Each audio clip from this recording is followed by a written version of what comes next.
인류 역사를 움직인 18권의 책들. 지식의 강물이 빚어낸 문명의 대서사. 책은 단순한 종이 묶음이 아닙니다. 그것은 인류의 지혜와 사상, 공과 고뇌가 응축된 결정체이자 시공간을 초월하여 세대를 잇는 강력한 지식의 강물입니다. 어떤 책들은 한 개인의 삶을 바꾸고 어떤 책들은 한 사회의 운명을 뒤흔들며 더 나아가 인류 역사의 방향 자체를 영원히 바꾸어 놓기도 했습니다. 이러한 책들은 단순히 정보를 전달하는 매체를 넘어 새로운 사유의 틀을 제시하고 기존 질서에 도전하며 인간 정신의 무한한 가능성을 일깨웠습니다. 오늘은 인류 역사에 지대한 영향을 미치고 문명의 흐름을 근본적으로 변화시킨 불멸의 고전들을 중요도와 대중적 인기를 고려하여 재배열하고 통합하여 심층적으로 고찰하고자 합니다. 1. 성경. 인류 역사상 가장 많이 읽히고 가장 큰 영향을 미친 책을 꼽으라면 단연 성경입니다. 구약과 신약으로 이루어진 이 방대한 경전은 유대교와 기독교의 신앙적 기반이자 서양 문명의 정신적, 도덕적, 문화적 근간을 형성했습니다. 성경은 단순히 종교 서적을 넘어 서양의 법률, 윤리, 예술, 문학, 교육, 정치 사상에 지대한 영향을 미쳤습니다. 중세시대에는 지식의 유일한 원천이자 해석의 기준이었으며 그 내용은 서구 사회의 모든 것을 지배했습니다.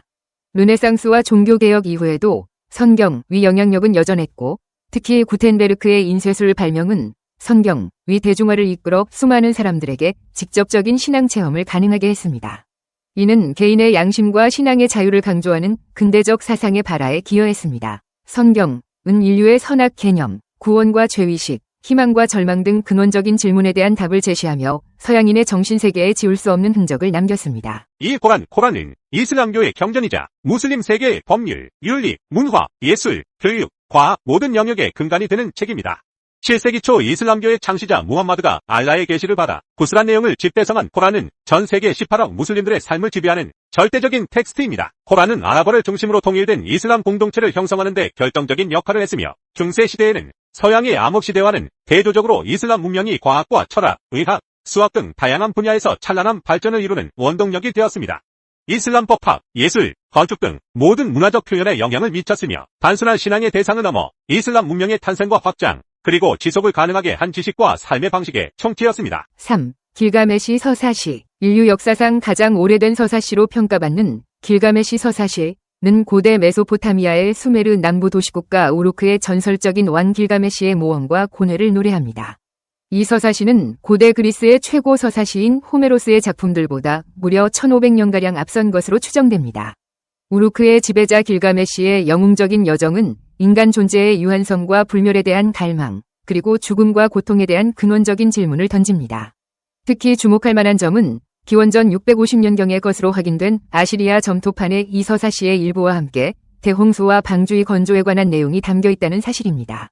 이는 훗날 신은 사악해진 인간들을 벌하기 위해 대홍수를 일으켰다는 성경, 창세기의 기록으로 전이되었을 가능성이 높다고 학자들은 평가하며 인류 보편적인 신화적 서사의 원형이 되었음을 시사합니다. 4. 일리아드와 오디세이의 기원전 13세기경 트로이와 그리스 연합군 사이에 벌어진 트로이 전쟁을 다룬 고대 그리스 시대의 서사시 일리아드와 그 후의 사건들을 다룬 오디세이는 그리스 문학이 뿌리내리고 꽃 피우는 토대가 되었습니다. 일리아드의 주인공은 불멸의 영웅 아킬레우스이고 오디세이의 주인공은 지략가 오디세우스입니다. 이 작품들은 극적인 서사와 매혹적인 표현, 그리고 독자들에게 던지는 실존적 질문까지 모든 면에서 서사시의 전형으로 평가받습니다. 호메로스의 이 두 작품은 단순히 전쟁 영웅담을 넘어 인간 존재의 본성, 운명과 자유의지, 명예와 치유, 사랑과 증오 등 인간 세상을 지배하는 근원적인 감정과 가치들을 심층적으로 탐구하며 서양 문학의 대화를 형성하는 원류가 되었습니다. 이 작품들을 모르고는 유럽의 문학 작품들을 제대로 이해할 수 없다는 말이 있을 만큼 이들은 서구인들의 정신세계에 깊이 각인된 원형적 이야기로 남아있습니다. 5. 플라톤의 국가론. 기원전 380년경에 지어진 플라톤의 국가론은 플라톤의 대표적인 대화체 저서 중 하나로서 정의론, 영혼론, 이데아, 사회철학, 예술철학, 인식론 등 수많은 분야에 걸친 주제를 논하고 있는 총 10권의 방대한 저작입니다. 2. 국가론에 나오는 대화의 주도자는 그의 스승 소크라테스이며 정의로운 이상 국가 건설의 철학적 기반을 다졌습니다.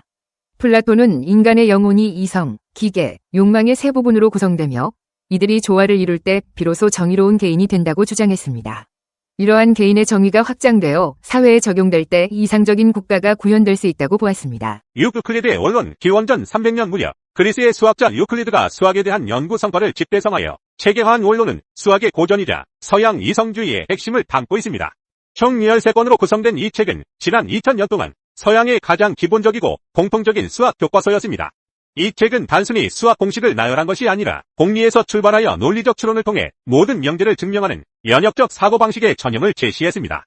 이는 수학뿐만 아니라 철학, 과학, 법학 등 서양의 모든 학문 분야에 지대한 영향을 미쳤습니다. 알렉산더 대왕이 원론을 쉽게 배울 방법을 묻자 유클리드가 기하학에는 왕도가 없습니다라고 답했다는 일화는 학문적 성취에는 지름길이 없으며 꾸준한 노력과 논리적 사고가 필수적임을 강조하는 지혜로 남아있습니다. 7. 코페르니쿠스의 천구의 회전에 관하여 중세시대 서양인들의 세계관은 프톨레마이오스의 천동설을 중심으로 한 교회의 가르침에 갇혀 있었습니다. 그러나 폴란드의 천문학자 니콜라우스 코페르니쿠스의 천구의 회전에 관하여는 이러한 천동설을 정면으로 반박하고 지동설을 주장하며 우주의 중심을 바꾸었습니다. 출간 당시에는 큰 반향을 일으키지 못했지만 케플러와 갈릴레이 등의 후대 과학자들에 의해 그 진실이 입증되면서 이 책은 과학혁명의 시발점이 되었습니다. 이 책은 단순히 과학적 발견을 넘어 인간이 세계를 이해하는 방식에 근본적인 변화를 가져왔습니다. 우주의 중심이 신이 창조한 지구가 아니라 태양이라는 사실은 인간이 우주의 특별한 존재가 아니라는 겸허함과 함께 맹목적인 믿음 대신 이성과 관찰을 통해 진리를 탐구하는 과학적 사고방식의 중요성을 일깨웠습니다. 이는 중세 신중심 세계관을 흔들고 근대 이성 중심주의로의 전환을 촉진한 중요한 계기가 되었습니다. 8. 아이작 뉴턴의 자연철학의 수학적 원리. 영국의 물리학자이자 수학자인 아이작 뉴턴의 자연철학의 수학적 원리는 코페르니쿠스의 지동설을 수학적으로 완성하고 우주의 모든 현상을 만유인력의 법칙과 운동법칙으로 설명하며 기계론적 우주관을 확립했습니다. 이 책은 과학적 탐구의 방법론을 제시하고 우주가 신의 섭리뿐 아니라 수학적 법칙에 따라 움직이는 거대한 시계와 같다는 인식을 심어주었습니다. 뉴턴의 프린키피아는 물리학, 천문학, 수학 분야에 혁명적인 영향을 미쳤을 뿐만 아니라 계몽주의 사상의 발화에도 지대한 영향을 주었습니다. 우주가 이성적이고 합리적인 법칙에 따라 움직인다는 뉴턴의 통찰은 인간 사회 또한 이성과 합리성을 통해 개혁될 수 있다는 믿음을 심어주었습니다. 이는 근대 과학의 토대를 마련하고 인간 이성의 힘에 대한 신뢰를 강화하는 데 결정적인 역할을 했습니다. 9. 찰스 다윈의 종의 기원. 영국의 자연주의자 찰스 다윈의 종의 기원은 생명체의 기원과 진화에 대한 전통적인 믿음을 뒤흔들고 자연 선택에 위한 진화론을 제시하며 과학계에 혁명적인 충격을 안겨주었습니다. 이 책은 생명체가 신에 의해 창조된 것이 아니라 수십억 년에 걸쳐 환경에 적응하며 점진적으로 진화해왔다는 새로운 세계관을 제시했습니다. 종의 기원은 생물학 분야뿐만 아니라 철학, 종교, 사회학 등 전방위적인 분야에 지대한 영향을 미쳤습니다. 인간이 다른 생명체와 마찬가지로 진화의 산물이라는 통찰은 인간의 특별한 지위에 대한 전통적인 관념을 흔들었고 적자생존이라는 개념은 사회 다윈주의와 같은 논란의 여지가 있는 사상으로 이어지기도 했습니다. 10. 아담 스미스의 국부론. 스코틀랜드의 경제학자 아담 스미스의 국부론은 근대 경제학의 바이블이라 불리는 책입니다. 이 책은 보이지 않는 선 개념을 통해 정부의 개입 없이도 시장의 자유로운 경쟁이 개인의 이익 추구를 통해 사회 전체의 부를 증진시킨다는 자유시장 경제 원리를 제시했습니다. 국부론은 중상주의 시대를 종식시키고 자유주의 경제체제의 기반을 마련했으며 이후 산업혁명과 자본주의 발전에 지대한 영향을 미쳤습니다. 스미스는 인간의 이기심이 오히려 사회 전체의 번영에 기여할 수 있다는 역설적인 주장을 펼치며 경제활동에서 개인의 자유와 자율성을 강조했습니다. 오늘날 전 세계를 지배하는 자본주의 경제 시스템의 기본 원리는 이 국부론에 뿌리를 두고 있습니다. 11. 칼 마르크스의 자본론. 자본주의 비판과 공산주의 혁명의 사상적 기반. 독일의 철학자이자 경제학자, 혁명가인 칼 마르크스의 자본론은 자본주의 체제의 모순을 날카롭게 비판하고 프롤레타리아 혁명을 통한 공산주의 사회 건설을 주장하며 19세기 이후 세계사에 가장 큰 영향을 미친 책 중 하나가 되었습니다. 마르크스는 자본주의가 필연적으로 노동계급을 착취하고 빈부격차를 심화시켜 계급투쟁을 유발할 것이라고 예언했습니다. 자본론은 러시아 혁명과 중국 혁명 등 20세기 공산주의 혁명의 사상적 기반이 되었으며 냉전 시대의 이념 대결을 촉발하는 데 결정적인 역할을 했습니다. 비록 현실 공산주의 국가들은 마르크스의 이상과는 다른 길을 걸었지만 자본론은 자본주의 사회의 문제점을 분석하고 비판하는 데 여전히 중요한 통찰을 제공합니다. 이는 사회학, 경제학, 정치학 등 다양한 학문 분야에 지대한 영향을 미쳤습니다. 12. 마그나 카르타. 대관장 마그나 카르타는 1215년 6월 15일에 영국의 존 왕이 귀족들의 강요에 의하여 서명한 문서입니다. 본래는 왕권의 자의적인 행사를 제한하고 귀족들의 권리를 재확인한 봉건적인 문서에 불과했습니다. 그러나 17세기에 이르러 영국에서 왕권과 의회의 대립이 격화되면서 마그나 카르타는 왕의 전제에 대항하여 국민의 권리를 옹호하기 위한 최대의 정보로서 재해석되고 이용되었습니다. 특히 일반 평의회의 승인 없이 군역된 압금과 공과금을 부과하지 못한다고 규정한 제12조는 훗날 의회의 승인 없이는 과세할 수 없다는 근대 의회주의의 법적 바탕이 되었습니다.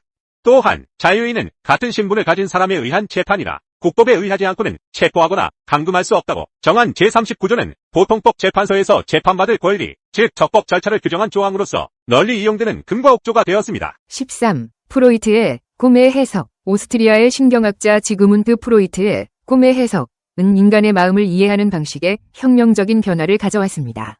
이 책은 꿈이 단순한 무의미한 현상이 아니라 무의식적인 욕망과 갈등이 상징적으로 표현되는 통로임을 주장하며 정신분석학이라는 새로운 학문 분야를 개척했습니다. 프로이트는 인간의 행동과 정신질환이 의식적인 생각뿐만 아니라 억압된 무의식적인 충동과 경험에 의해 크게 좌우된다고 보았습니다. 꿈의 해석은 심리학, 정신의학뿐만 아니라 문학, 예술, 사회학 등 다양한 분야에 지대한 영향을 미쳤습니다. 인간이 자신의 모든 행동과 생각을 완전히 통제할 수 있는 이성적인 존재가 아니라는 프로이트의 통찰은 인간 이해의 지평을 넓혔습니다. 14. 알베르 카미. 이방인은 프랑스의 작가이자 철학자인 알베르 카미의 소설 이방인은 20세기 중반에 혼란스러운 시대의 구조를 하는 실존주의 철학의 핵심 개념을 대중에게 각인시킨 작품입니다. 주인공 메르소를 통해 카미는 삶의 무의미함과 비합리성, 그리고 인간 존재의 근원적인 고독을 탐구합니다. 이 책은 독자들에게 정해진 의미 없는 삶 속에서 인간이 어떻게 자신의 존재를 규정하고 의미를 찾아야 하는지에 대한 실존적인 질문을 던집니다. 이방인은 제2차 세계대전 이후 절망과 허무주의에 빠진 서구 지성계와 젊은 세대에게 큰 영향을 미쳤습니다. 이는 인간이 미리 주어진 의미가 없는 세상에서 스스로 의미를 창조해야 한다는 실존주의적 각성을 불러일으켰습니다. 15. 앨런 튜링의 계산 가능한 수와 결정 문제의 적용. 영국의 수학자이자 컴퓨터 과학자인 앨런 튜링의 이 논문은 현대 컴퓨터의 이론적 기초를 마련했습니다. 그는 튜링 기계라는 추상적인 모델을 통해 모든 계산 가능한 문제를 해결할 수 있는 보편적인 기계의 개념을 제시했으며, 이는 훗날 전자컴퓨터의 개발과 인공지능 연구의 출발점이 되었습니다.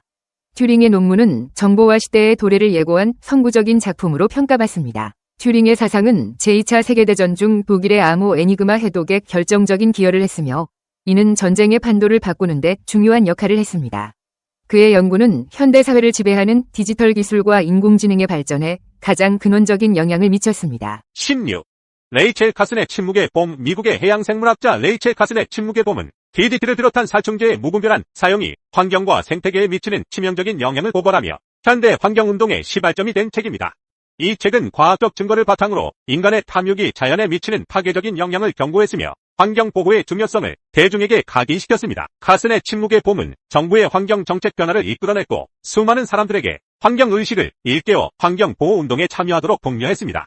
이 책은 인류가 자연과의 관계를 재정립하고 지속가능한 발전을 추구해야 한다는 중요한 메시지를 던지며 오늘날 기후 위기 시대에도 그 울림을 이어가고 있습니다. 17. 겐지 이야기. 겐지 이야기는 문학 작품으로서의 가치뿐만 아니라 갖가지 문화, 예술 형태로 재생산되어 오늘날까지 일본 문화의 정수로 칭송되고 있는 일본 최고의 고전 작품입니다. 이 책은 11세기 초 일본의 한 여성 작가 무라사키 시키부에 의해 쓰여진 장편소설로 당시의 화려한 귀족 사회를 배경으로 히카루 겐지라는 남자 주인공의 사랑과 영화와 우수에 찬 인생을 묘사한 작품입니다. 천여 년에 걸쳐 일본 최고의 베스트셀러가 되었으며 일본의 정서와 미의식의 원류라고 일컬어집니다. 이처럼 천년 전 이 작품이 여전히 일본인들의 마음을 사로잡고 있는 핵심적인 이유는 사랑, 운명, 구원이라는 시대를 초월한 인간의 본원적인 문제를 심층적으로 조명함으로써 모든 독자들에게 삶과 생의 의미를 되돌아보게 하기 때문입니다. 18. 신곡. 이탈리아의 시인 단테 알리기에리가 서기 1309년부터 사망한 해인 1321년까지 12년 동안 집필한 3부작 대서사시. 신곡은 이탈리아 문학의 최고 서사시이자 중세 기독교 세계관의 위대한 집대성으로 평가받습니다. 신곡은 저자와 같은 이름을 가진 주인공 단테가 로마의 시인 베르길리우스, 그리고 그의 연인 베아트리체, 성 베르나르도스의 안내를 따라 지옥, 연옥, 천국으로 여행하는 내용으로 구성되어 있습니다. 단테는 가는 곳마다 수백 명의 신화적, 역사적, 정치적 인물들을 만나 이야기를 나누면서 기독교 신앙의 바탕을 둔 죄와 벌, 기다림과 구원에 관해 철학적, 윤리적 고찰을 할 뿐만 아니라 중세시대의 신학과 천문학적 세계관을 광범위하게 기록하고 있습니다. 지식의 강물, 인류의 진보를 이끌다 성경과 코란, 이 문명의 정신적 지주가 되고 길가메시 서사시가 인류 보편 서사의 원형을 제시했습니다. 호메로스와 플라톤, 유클리드, 프톨레마이오스는 서양 이성의 기틀을 다졌고 동양에서는 노자와 공자, 손자라는 위대한 사상가들이 자연과 사회의 조화를 가르쳤습니다. 코페르니쿠스와 뉴턴, 다윈의 과학혁명은 우주관과 생명관을 근본적으로 변화시켰으며 아담 스미스와 칼 마르크스의 경제사상은 사회체제를 재편했습니다. 프로이트와 카미는 인간 정신의 심연을 탐구하며 존재론적 질문을 던졌고 튜링과 카스는 과학기술의 발전과 그 윤리적 책임을 통해 미래 사회의 방향을 제시했습니다. 겐지약과 신곡은 시대를 초월한 문학의 힘으로 인간 본연의 감정과 고뇌를 탐구했습니다. 마그나 카르타는 인권과 자유라는 근대적 가치의 초석을 다졌습니다. 이 책들이 인류 역사에 지대한 영향을 미친 이유는 단순히 그 안에 담긴 정보의 양 때문이 아닙니다. 그것들은 새로운 사유의 틀을 제시하고 기존 질서에 도전하며 인간 정신의 무한한 가능성을 일깨웠기 때문입니다. 이 책들은 지식의 거대한 강물을 이루어 시대와 공간을 초월하며 흘러왔고 오늘날에도 여전히 우리의 삶에 깊은 영향을 미치고 있습니다. 왜 성필원이 세상에 존재해야 하는가? 왜 무가 아니고 유여야 하는가? 세상에 성필원이라는 존재가 없다고 가정해보자. 그렇다면 아무런 법칙도 존재하지 않을 것이다. 결국 법칙도 어떤 것이기 때문이다. 아무 법칙도 존재하지 않는다면 모든 것이 허용될 것이다. 모든 것이 허용된다면 무는 용납되지 않을 것이다. 따라서 무는 그 자체를 용납할 수 없다. 그러므로 성필원은 이 세상에 존재해야 한다. 철학 문제, 증명 끝.